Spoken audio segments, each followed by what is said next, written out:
Good morning, it's Wednesday, February 16th. Here's what you need to get going today.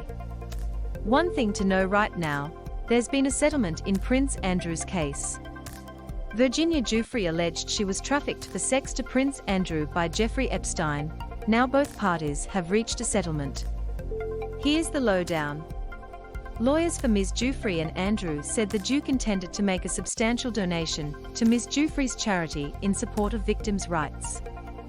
Lawyers for Ms Giuffre and Andrew said the Duke intended to make aid to Ms Giuffre's charity in support of victims' rights.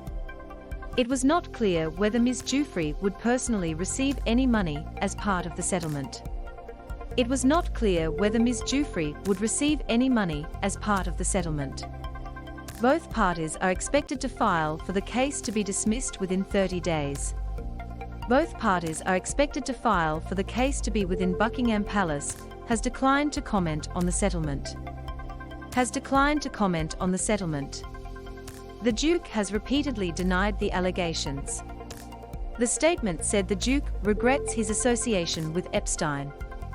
He's pictured here with Virginia Giuffre and Ghislaine Maxwell in 2001.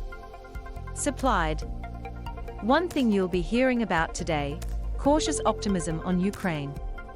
Let's break down what happened overnight. After withdrawing some troops following drills near Ukraine's border, President Vladimir Putin said Russia did not want war in Europe.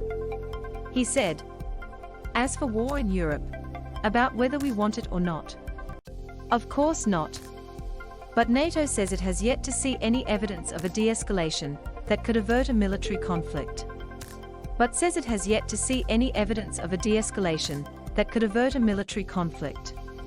Ukrainian Foreign Minister Dmytro Kuleba said the reported pullback needed to be seen to be believed. If we see a withdrawal, we will believe in a de-escalation. Commercial satellite images taken on Sunday and Monday showed a flurry of Russian military activity at several locations near Ukraine, according to the private US company that released the pictures. Commercial satellite images taken on Sunday and Monday showed a flurry of military activity at several locations near Ukraine, according to the private US company that released the pictures. It pointed to the arrival of several large deployments of troops and attack helicopters, as well as new deployments of ground attack aircraft and fighter bomber jets to forward locations. A satellite image shows military equipment loaded on flat cars passing through a rail yard in Yelnya, Russia. 2022 Maxa Technologies. News while you snoozed. Let's get you up to speed. Alec Baldwin is being sued by the family of cinematographer Halyna Hutchins, who was shot and killed on the set of the film Rust last year. The lawsuit is in the name of Ms. Hutchins's husband, Matthew Hutchins, and their son, Andros, and also sues the movie's producers for wrongful death. Lawyer Brian Panish said reckless conduct and cost-cutting measures of Baldwin and the film's producers led to the death of Halyna Hutchins. Alec Baldwin after he was questioned about a shooting on the set of the film Rust in October last year. AP, Jim Weber of Santa Fe, New Mexico. Kamila Valieva, The Rock's 15-year-old skating prodigy, who was cleared to keep competing after a doping scandal, leads the rankings on a huge score of 82.16 going into the free skate at the Beijing Winter Olympics. Why is Valieva skating? The Court of Arbitration for Sport ruled she could, due to untimely notification of her positive test and being a minor, but the IOC has ordered an extra skater to compete in the event. Kamila Valieva nearly fell on her opening triple axel in her short program, but scored highly. AP photo David J. Phillip. The families of 9 victims of the Sandy Hook Elementary School shooting in the U.S. have agreed to a $73 million settlement of a lawsuit against the maker of the rifle used to kill 21st graders and 6 educators in 2012.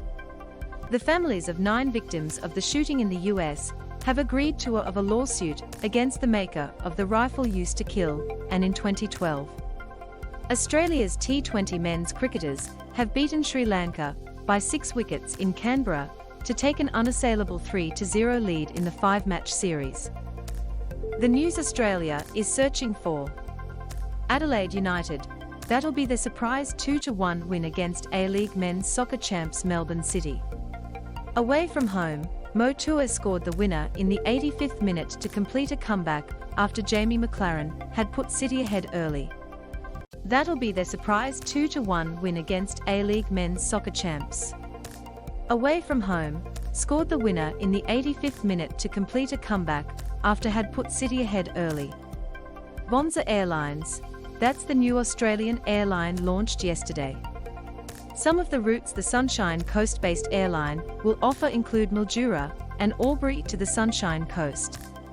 But they still need regulatory approval, so the first flights won't be until June or July. Bonza says it hopes to offer flights in Australia by the middle of the year. Supplied, Bonza. One more thing. It was a bad day at work for this Olympic skier. Jarl Magnus Rieber has had a rough time of it at the Beijing Winter Olympics. First COVID on arrival, then only being allowed out a day before his race. But things were looking up for the Norwegian, with a decent lead into the cross-country leg of the grueling large hill a 10-kilometer Nordic combined race. Until he took a wrong turn.